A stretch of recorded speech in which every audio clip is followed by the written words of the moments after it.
Hi, this is a basic introduction to the concept of the protocol. The term protocol simply means a methodology or an approach of practice or something to do. So, this protocol is about feelings, and we're utilizing the term protocol to mean what do I do with feelings? So, I'm going to take you through some very basic ways to consider this. And for me, I consider the arrival of feelings like these droplets that they arrive. Feelings are constantly arriving. Sometimes they're the result of choices we make. Sometimes their arrival is not predictable. The phone rings, somebody comes to the door, but we're always engaged in the experience of feeling. And why that's important is how we are creating feelings or how we're reacting to feelings will determine our health, our well being, our relationships. It will also determine what we crystallize in our genetic code to give our grandchildren and great grandchildren. So, how I'm using feelings or how I'm experiencing feelings determines so much. So this is my own visual about how feelings work. And they have a tendency to arrive later on. We'll see how they arrive at different angles. And this is a basic approach to how you might consider feeling. So I'm going to take you through a sequence of three different triangles and then come back to this graphic again and show you how to use it more effectively. I'm just going to take a moment to change the graphic that you're looking at so I can now take it into something which is more intellectual. I'm going to take you over to this graphic, and we're going to stay here because we're going to be describing the three different points of a triangle. And to me, this is going to be the protocol. Each one of these points, we will come back and enlarge them greatly. And we'll keep coming back to enlarging each one of these so that your basic understanding of something is useful for you to be able to desire to experiment. Because a lot of this is, I get it, it's conceptual, it's odd, it's a little weird for some people to think that feelings are important at all, but the reality in science is our feelings are crystallized in proteins and come down to our family as crystallized genetic proteins. So we're crystallizing feelings all the time. The crystallized feelings from the past, that's this one down here, the crystallized feelings from the past are constantly being regenerated. But if you stay focused on the one in the middle, and I'm saying it's a sincere desire to feel and grow. Now, you can use whatever adjectives you want. The sincere desire to grow, feel, be happy, be alive, be responsible. This top one, just do your best to stay in the process of going, yeah, I really do want to learn how to grow, feel, be more alive, be healthier, be happier, be a better person, whatever you want to describe it as. Just do your best to try and go there fairly regularly. And I'm suggesting for your benefit that you try to remember to go there for 5 seconds in an hour, or at least 5 seconds in 2 hours, which means simply about the length of one breath, the sincere desire to want to feel. Later on, we'll examine the word sincerity, and we'll examine the word intention and motive and purpose and all those things. But just remember to feel. Then the second part of this, coming over to this triangle, is about how to build the future. meaning you might aspire to be healthy and happy, and you want your grandchildren to live without disease or suffering. Who wouldn't want their grandchildren, their great-grandchildren, to be free of diseases from their ancestors? Wouldn't that be nice? So on this side, we're developing the desire to want to keep growing. So these two, they kind of work together. The desire to feel, the desire to grow. Later on, we'll describe how to increase the desire to grow. We'll give you exercises, we'll give you suggestions. You can try what works for you. Throughout this process, just ask yourself certain things. Is this logical? Does it feel like it might be at all theoretically possible? Is it worth experimenting a little bit with how it feels, how it operates? And that's really something you have to decide for yourself. Now, just so you know, I've done this myself, and a few other people have done it as well, and we notice consistent results. So we're offering this as a way for you to experiment yourself. So grow. So you have two sides. You have the future-oriented experience that you're going to learn how to expand. One of the ways you'll expand it later on is just learning how to do winter, spring, summer, and fall. Winter, spring, summer, and fall. So that you're basically going to use the feelings of winter, spring, summer, and fall, one breath, 5 seconds, go on with your day. Then on this side, the brown or orangish ball, this is about the past. Now, it is the past that's very, very important because the past actually holds all of the genetic memories from your ancestors inside your genetic code. And most of them you don't even open or use. You pass them on to your own children or grandchildren, and you open a small number of them for yourself. And then you create a body type, you create a personality. This part of you, it keeps your lungs breathing, it keeps your heart beating, it digests your food, it regenerates your body, and it distributes feelings throughout your body. So this place is very, very important. It is the mechanism that holds all your memories. This mechanism over here, it holds all the memories of your family and your life. Every single moment, thought, reaction, behavior, choice that you made is held within this mechanism. All of them, not just a few, but every one of the ones you thought you forgot, or you hoped somebody else forgot, all of the mathematical accumulation is held in one place. Now, later on, we'll talk about what that is, and it's 3 grandmothers from your father's side of the family, and what to do about it, how to use it, but it's the past. Now, just so you know, I used to get angry at this position because it keeps holding the problem. And it doesn't want to let go of the problem. And it keeps feeding me those droplets of feelings of giving me the same thing over and over and over again until after decade, it causes aging. So this is the mechanism that ages you. Yeah, I know, I wouldn't like it either. And I certainly didn't like it, but this same mechanism is designed to sustain who you are. It cannot be destroyed. It cannot be given away. It cannot be lost. It cannot be suicided. This is a part of you that is incredibly powerful and important. The only way really to work with it is to cooperate with how it's designed. Now, it's designed to feed back to your experience a whole series of things coming at you like those droplets. It's designed to keep bringing you people and situations, and eventually it accumulates and it causes an accident. People think accidents are just coincidence, or not. It gradually accumulates to produce cancer in the bones or breast or somewhere else.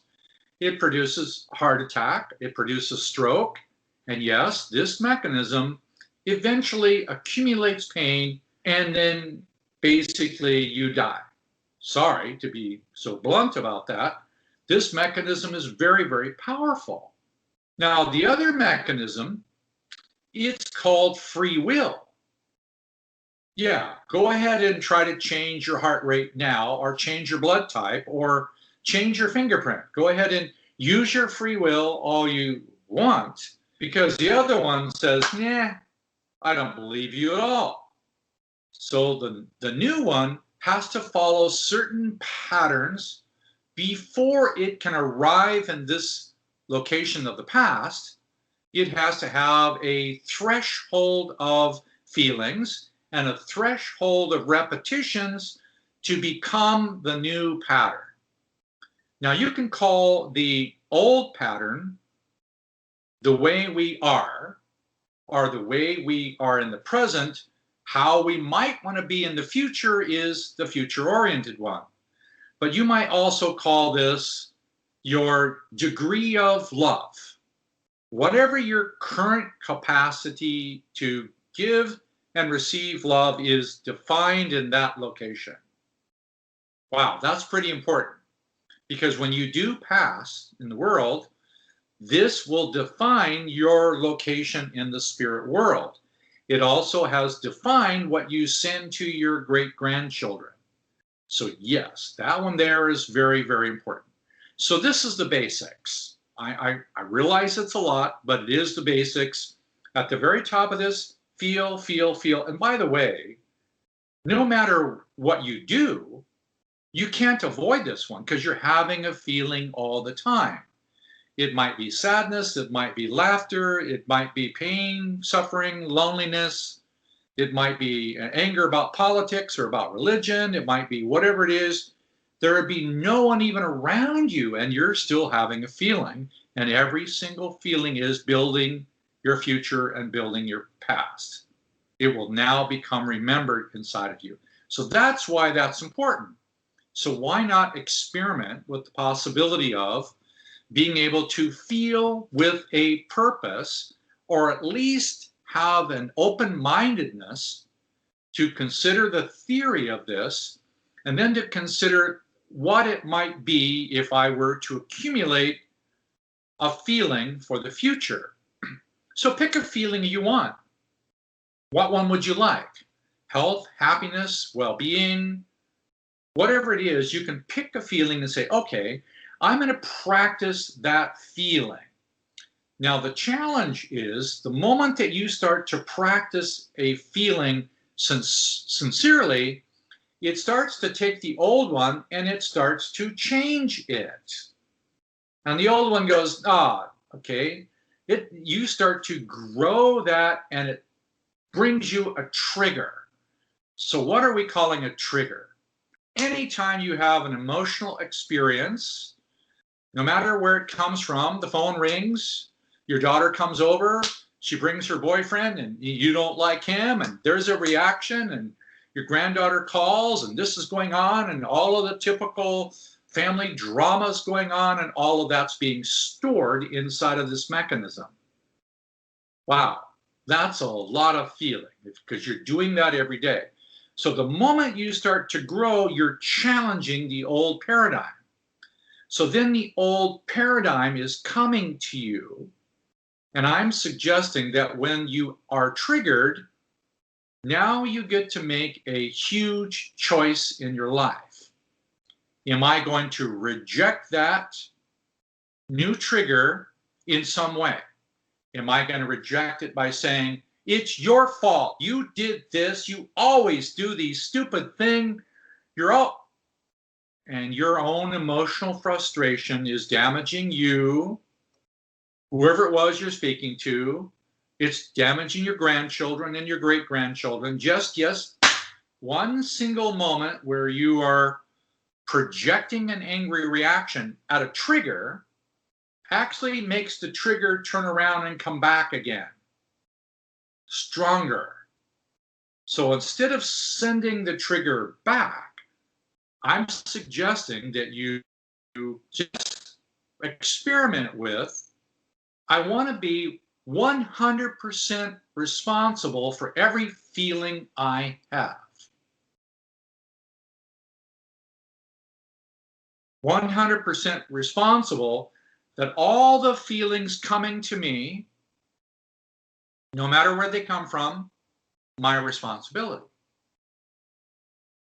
100% of all the feelings I'm creating, my responsibility.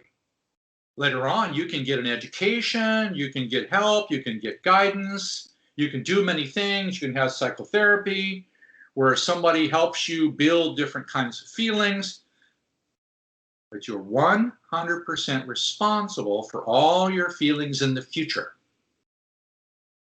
So how are you going to respond to a moment of trigger? So I'm going to go back to that first image we had and give you a suggestion of something that you might just experiment with. So pardon me for a moment. I'm going to go here. Okay. Back to here. Now this one is simply a series of emotional experiences rhyming. So I'll take one of them. Here comes a trigger. I turn the television on and there is a report about the weather. Storms are coming and I'm a little bit worried about something and I'm triggered by that and I go, okay, I'm afraid. I'm having a feeling. And I now want to be responsible for the feeling I'm having. So I'm going to take that feeling from outside me, take it into me, and virtually practice letting it go. I'm still afraid about the storm. Then somebody comes to the door and the FedEx man or the UPS woman, whatever it is, puts the package in the wrong place. The dog chews it up and it gets all destroyed and they drag it over to the swimming pool and it gets wet and it was, whose fault is this? You notice yourself getting angry and you go, okay, I'm going to experiment with this law of attraction moment and the sincere desire to want to feel the truth about this feeling. And every feeling like this I have ever denied. Wow. Then you turn the television to another channel, and there is the president, and so there's the left and the right, and they're doing this, and anger and blame and this, and you're on one side or the other side, and it doesn't matter. And then, oh my God, there comes the Pope running through the middle of it, or there comes the rabbi and this person, and you don't like religion, or you do, and you think everybody, and you notice after a little while, wow, I just got really triggered by the television and this and that, and all it is a big box of images sitting on the wall, and I'm in reaction to it. Take one of these little bubbles, the sincere desire to feel this feeling and every feeling like this I've ever had or I've ever denied. Wow. Then you might find out that this feeling originated from, actually arrived genetically before you were born. It had already arrived because your great grandmother on your mother's side, she had something with her mother-in-law and they were the wrong religion or the wrong economic class, and there was that.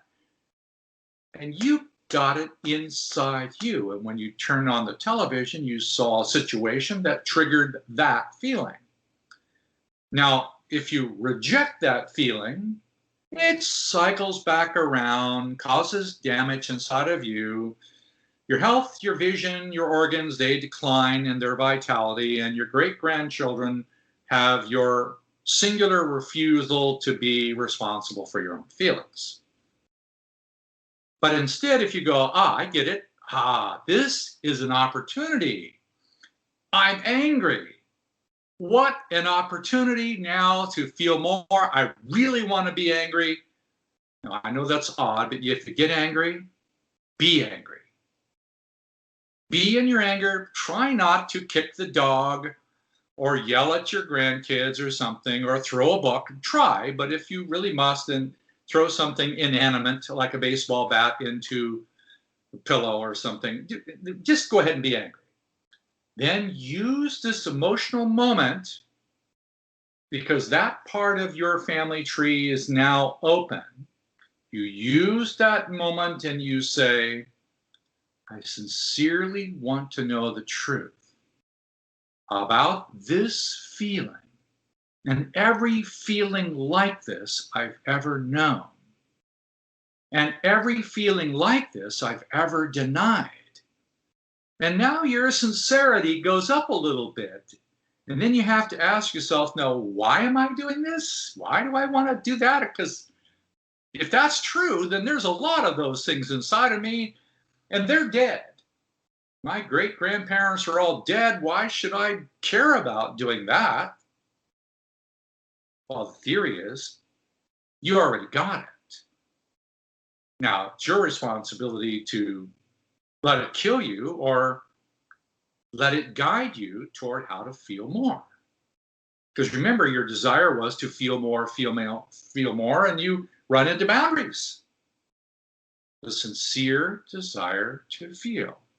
Then when you're not really sure what you're doing, because this whole day has been a little confusing anyway, you practice that one. It's confusing, practice the protocol. You laugh at somebody's joke, and you practice the protocol. You might find out that you only laughed because you didn't want to tell them the joke was terrible, but you just laugh or you cry or whatever you do, you go ahead and just basically feel that. And every time you do, you're building up a new level of access, of strength, of inner integrity. And then you remember, oh yes, I want to grow. I want to feel. I want to laugh. I want to move. I want to be me. I don't want to be what everybody else thought I should have been. I don't want to manipulate my kids anymore. I'm tired of manipulating them. Let them live their own lives. And now suddenly you just really want to be yourself? Well, how foolish is that? Go ahead and practice that. And, oh yeah, I think it's foolish. And you might find that you've spent a lot of time actually attacking yourself. Most people do. Process that. I'm saying go ahead and keep building the opportunity to feel that. Then, later on, we're going to suggest that you begin to do that over time. And the time we're using would be a season or a month and a season. It could be autumn in the Northern Hemisphere. What does it mean to be in the month of September? What's the feeling then? You want to know the truth about the feeling of how the family tree is related to this season of the year or springtime. If you're talking about autumn in the Northern Hemisphere, then you're talking about spring in the Southern Hemisphere, and it's a different feeling completely. So later on, we'll talk about how to link all these experiences of feeling over time. When in doubt, just come back to that one ball at the top of the triangle, the sincere desire to feel.